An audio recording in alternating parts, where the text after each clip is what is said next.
আসসালামু আলাইকুম বন্ধুরা, তোমরা কেমন আছো? আলহামদুলিল্লাহ আমি অনেকটাই ভালো আছি।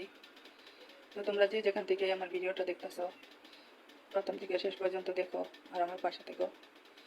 তো আজকে আমি রান্না করব দই কাতলা। তো আমার লাগছে 6 পিস কাতলা মাছ, হলুদ আর লবণ।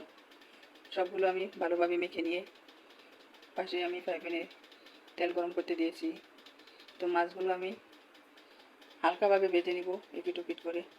মাছগুলো ভাজা হয়ে গেছে, আমি তুলে নিব।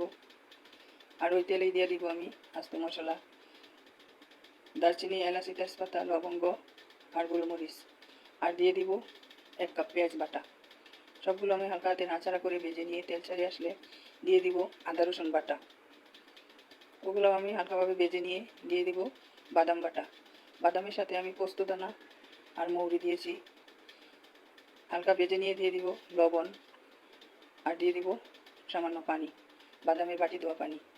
আমি 10 মিনিট এভাবে ফুটিয়ে নিয়ে দিয়ে দিব ভাজা জিরার গুঁড়া আর ভাজা ধনিয়ার গুঁড়া। এভাবে আমি হালকা হাতে নাড়াচাড়া করে দিয়ে দিব টক দই। এটা আমার হাতের বানানো, তোমরা চাইলে দোকানে টক দই দিতে পারো। আমি আবারও 10 মিনিট রান্না করে নিব।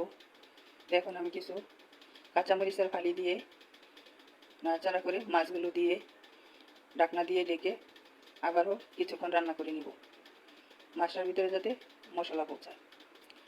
তো আমি এভাবে আর কিছুক্ষণ রান্না করে নিয়ে দিয়ে দেবো উপর থেকে ছিটিয়ে গরম মশলার গুঁড়া। তো তোমরা চাইলে এখানে ধনিয়া পাতা ব্যবহার করতে পারো। তো আমার কাছে গরম মশলাটাই বেশ, তাই আমি গরম মশলাটাই ব্যবহার করেছি। তো বন্ধুরা, আমার রান্নাটা প্রায় কমপ্লিট। আমি এখন পরিবেশন করে নেব। এই তো দেখো কত সুন্দর লোভনীয় একটা রেসিপি।